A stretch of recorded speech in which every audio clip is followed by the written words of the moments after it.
This is the Horse Radio Network. This is episode 487 of Horse Tip Daily. A different horse tip, a different equine topic, a different equestrian expert every day. Horse Tip Daily brings the world of equine knowledge to you one day at a time.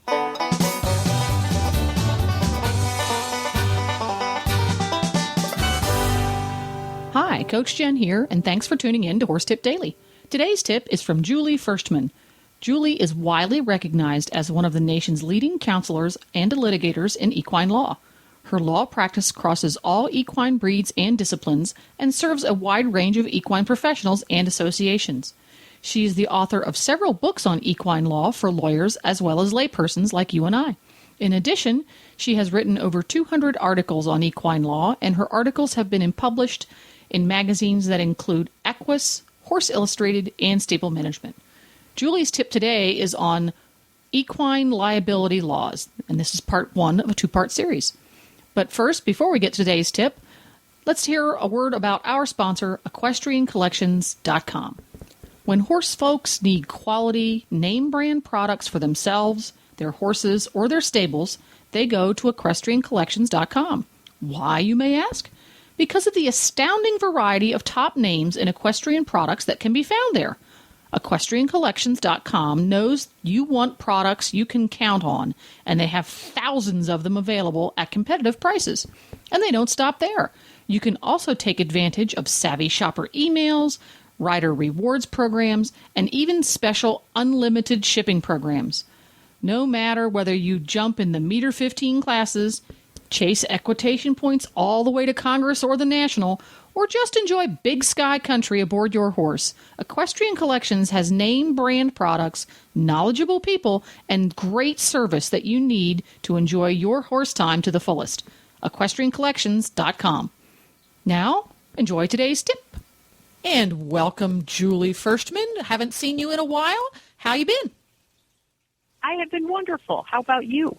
I've been keeping very busy. Now that Glenn has pawned Horse Tip Daily off on me, I don't really have a life anymore. I just sit here and process sound files all day long. And, yeah.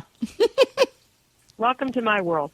Yeah. Well, even in this day of with technology and all the geeky stuff we have, has the lawyering business been changed a great deal because of the technology we have, or is it still a lot of rifling through books and shuffling papers? Oh, for lawyers, we've got a lot of information that we get online, but those are through subscription paid services. But lots of people out there, people listening, probably find that they can go online and put a couple of words in, and who knows what kind of articles and information they get. So a lot of information is available out there, but lawyers don't use books so much anymore. A lot of us just turn right to our computers and get a lot of our research done that way. Plus, we can file things with the court by the computer. Oh, thank goodness. That's a nice thing. Our messengers don't like it, but we do. Oh, does your law firm use the little guys on the bicycles? No, not bicycles. It is such a long distance. They're driving away in their cars and trucks. Oh, so you're out in the more suburban area where the little bicycle dude isn't there? No, unfortunately. They'll stick around in New York City and downtown Chicago. I just thought those were cool. You see him in the TV commercials, little bike dude going, meow, meow, meow. Yeah, sorry. True. Sorry, I digress. See, Glenn's giving me ADD. It's catchy. But today, to get to the topic on hand, we are going to talk a little bit about equine activity liability laws. Yes. Now, where are we going to start with that one? I think we can start with what they do and what we need to be aware of about liability because of these laws. Okay. We probably know, and I'm sure you do, that 46 states now have some form of an equine activity liability law. 46? Wow. 46. The ones that don't, in case you were curious, would be California, Nevada, Maryland, and New York. How about that? That means the overwhelming majority do, and the laws often have similar features, but they all differ. And I guess if there's one point to take away, it is take a look at the law in the state where you live and where you do business, because it's those laws that are the ones that are impacting the way you do business, and sometimes even the way, if you're a backyard person, the way you have people around on your property. So the laws can have a pretty important effect on you. But the most important thing is that people think these are zero liability laws. They're really not. They start off in the general form, because, again, they all differ, but they start off saying that the participant or a participant's representative can't sue if they're injured from an inherent risk of an equine activity. Sounds pretty attractive when you see that kind of language. Yeah. A participant in equine activity varies state by state. Typically, it's a person who's riding, driving, near a horse, even attending certain activities where horses take place. But the laws get a bit tricky on that, and I think I'll hold the thought right now that the laws do tend to apply to people who are riding and driving horses pretty much. States differ on driving, but for the most part, you've got to be doing something actively connected with the equine. But that's the kind of the good news, but then there's the bad news. Uh-oh. The bad news is that, here we go, and I'll keep it brief. Of the states with equine liability laws, there tends to be a pattern with 6 exceptions, 6 things that people can sue for if they are injured from an equine activity. I'll read them off, and if you want, we can kind of go through them. But the first one is faulty tack or equipment, and that applies if you provide equipment or tack and you knew or you should have known that there was a problem with it and somebody got hurt from it. And the next one is the one that people are suing for probably in the most number, and that's an exception that tends to read this way. It says that you could be liable, possibly, if you provide a horse or an equine, because we know equines encompass more than just a horse. It could be a pony, sometimes donkeys, mules, and other animals. But the exception provides that you could be liable if you provide a horse and you fail to make reasonable and prudent efforts to determine the participant's ability to safely manage that horse. Lots of litigation on that one. The next exception, it's probably the third of the 6. If you are providing an equine activity and you own, rent, lease, or are in lawful possession of land or facilities with a dangerous, latent, and that's non-obvious condition, so dangerous, latent condition of the land that you didn't warn somebody about with a warning sign. That's another exception, and there have been some lawsuits on that one. So if your next-door neighbor owns a pride of lions right next to your riding arena, you should tell everybody who rides in that arena, oh, by the way, there is a pride of lions next door. Well, on the plus side, nobody has to tell anyone because you're going to hear those things. On the other hand, too, I wouldn't say that's a non-obvious condition, unless you wouldn't see the lions because they're caged close to where the horses are going, and they're just going to let out a nasty roar and scare the daylights out of a horse. Well, I actually got to experience that one because one of the horse show venues we used to go to as kids was adjacent to a small zoo. But there was a thin strip of property in between. It was maybe 20 feet that was completely wooded and uncleared. So it was 25 years worth of brush and trees. So there was no seeing through it.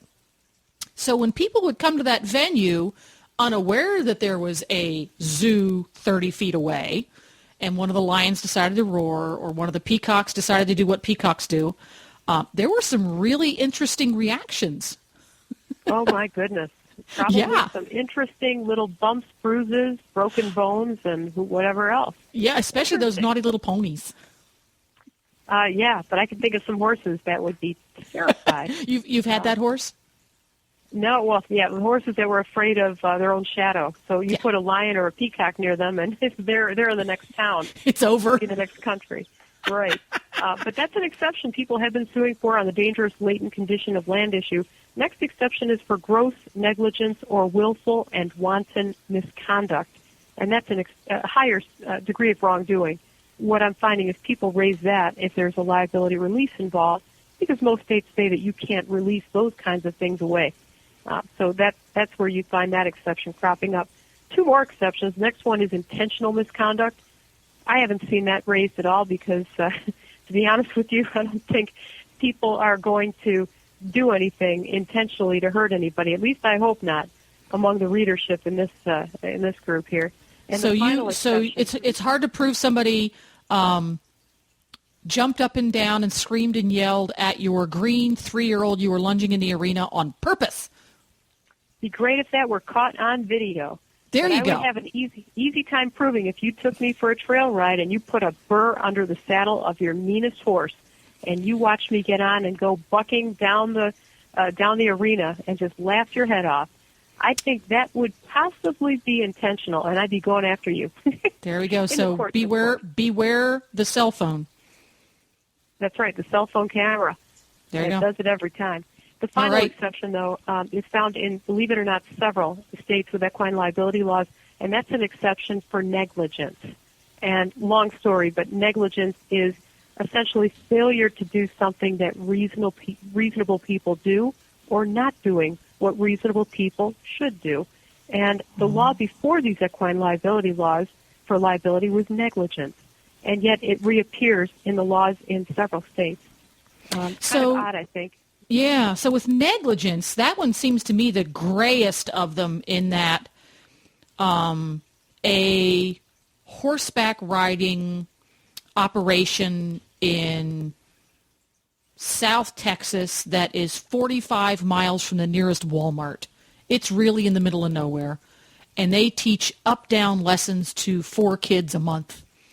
That person personally might have a slightly different standard of safety, what he feels should be done in order to be not negligence, than a highly busy show stable in Boston, Massachusetts that teaches up-down lessons to kids who are going to be showing in the A circuit 150 times a month. So that what that person feels is negligent is going to be liable to be different, isn't it?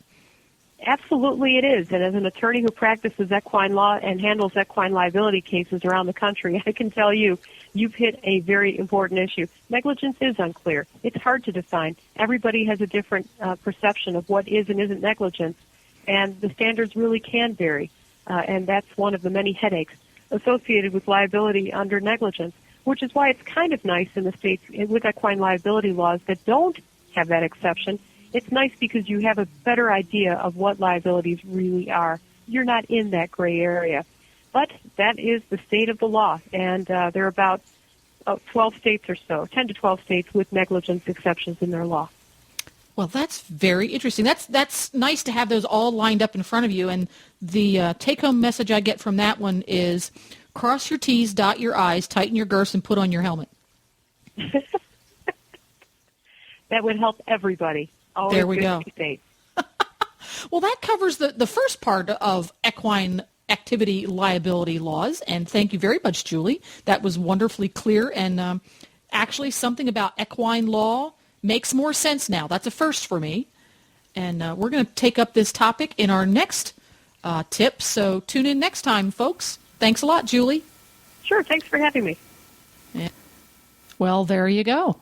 To listen to all of Julie's tips, just go to horsetipdaily.com and go to the Experts drop-down menu on the left. All of our experts are right there, alphabetized and easy to find. You can also go to Julie's blog at www.equinelawblog.com. Please stop by the Horse Tip Daily Facebook page and let us know what you think of the tips you hear on the show. It's also a great place to tell us about topics you'd like to hear us cover. You can subscribe to all of the great shows on the Horse Radio Network through iTunes or Zune and get your horse podcasts automatically downloaded to your iPod, Zune, or MP3 player. I'll be back again tomorrow with another new expert and a different horse tip. Until then, go ride your horse! The Horse Radio Network and the Horse Radio Network hosts are not responsible for statements of guests or their opinions. Use your own judgment when listening to the tips provided by the experts on Horse Tip Daily.